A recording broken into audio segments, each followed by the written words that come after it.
উচ্চ রক্তচাপ বা হাই ব্লাড প্রেশারকে বলা হয় নীরব ঘাতক, কারণ নীরবে নিভৃতে এই উচ্চ রক্তচাপ আমাদের শরীরের বিভিন্ন অঙ্গ প্রত্যঙ্গকে আস্তে আস্তে আস্তে আস্তে অকেজো বা নষ্ট করে দেয়। আমাদের শরীরের মূলত 5টি অর্গানকে টার্গেট করে এই উচ্চ রক্তচাপ। ওপর থেকে নিচ পর্যন্ত যদি আমি সাজিয়ে বলি, তাহলে প্রথমত হলো ব্রেন। উচ্চ রক্তচাপের কারণে ব্রেইনে কিন্তু ব্রেইন স্ট্রোক হতে পারে। দ্বিতীয়টি হলো আমাদের চোখ। চোখের কারণে চোখের ভেতরে উচ্চ রক্তচাপের কারণে অন্ধত্ব হতে পারে। 3 নম্বরটি হলো আমাদের হৃৎপিণ্ড।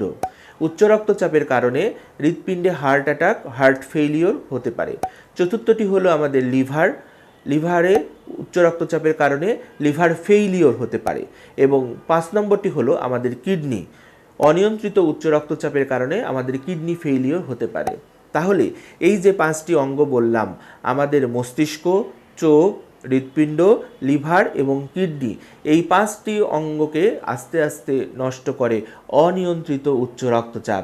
এই জন্য অনিয়ন্ত্রিত উচ্চ রক্তচাপ যাদের রয়েছে তাদের অবশ্যই কিন্তু বিশেষজ্ঞ চিকিৎসকের পরামর্শ অনুযায়ী তাদের জীবনযাত্রার প্রণালী পরিবর্তন করতে হবে এবং সেই সাথে যদি তাদের ঔষধের প্রয়োজন হয় তাহলে ঔষধ খেতে হবে। আমি সংক্ষেপে জীবনযাত্রার প্রণালীগুলো নিয়ে একটু আলোচনা করি। সাধারণত যদি উচ্চ রক্তচাপ যাদের থাকে, সাধারণত তারা যদি একটু মোটা হয়ে থাকে তাহলে তাদের ওজন কমাতে হবে। ওজন কমালে, প্রতি কেজি ওজন কমালে 1 মিলিমিটার অফ মার্কারি করে আমাদের রক্তচাপ কমতে থাকে। কারো যদি লবণ খাওয়ার অভ্যাস থাকে, বেশি পাতে লবণ খাওয়ার অভ্যাস কমাতে হবে এবং কার্বোহাইড্রেট এবং চর্বি জাতীয় খাবার কমাতে হবে। বিশেষ করে কার্বোহাইড্রেট, চাল বা চালের তৈরি যে কোনো জিনিস, আটা ময়দা থেকে তৈরি যে কোনো জিনিস, আলু বা আলু থেকে তৈরি যে কোনো জিনিস এবং চিনি, এই জিনিসগুলো ব্যবহার বা খাদ্য আমাদের কমাতে হবে।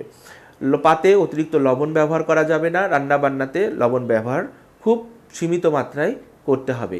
কারো যদি অ্যালকোহল খাওয়ার বা মদ্যপানের অভ্যাস থাকে সেটা পরিত্যাগ করতে হবে। কারো যদি ধূমপানের অভ্যাস থাকে সেই অভ্যাসটা পরিত্যাগ করতে হবে। নিয়মিত ব্যায়ামের অভ্যাস বাড়াতে হবে। প্রতিদিন 30 মিনিট হাঁটা চলাফেরা করতে হবে এবং যে ব্যায়ামগুলোর কথা আমরা সাজেস্ট করে থাকি সেগুলো করতে হবে। এবং কেউ যদি মানসিক অশান্তি বা মানসিক স্ট্রেসফুল কন্ডিশনে থাকে তাহলে সেই মানসিক স্ট্রেসফুল কন্ডিশন থেকে তাকে বের হয়ে আসতে হবে।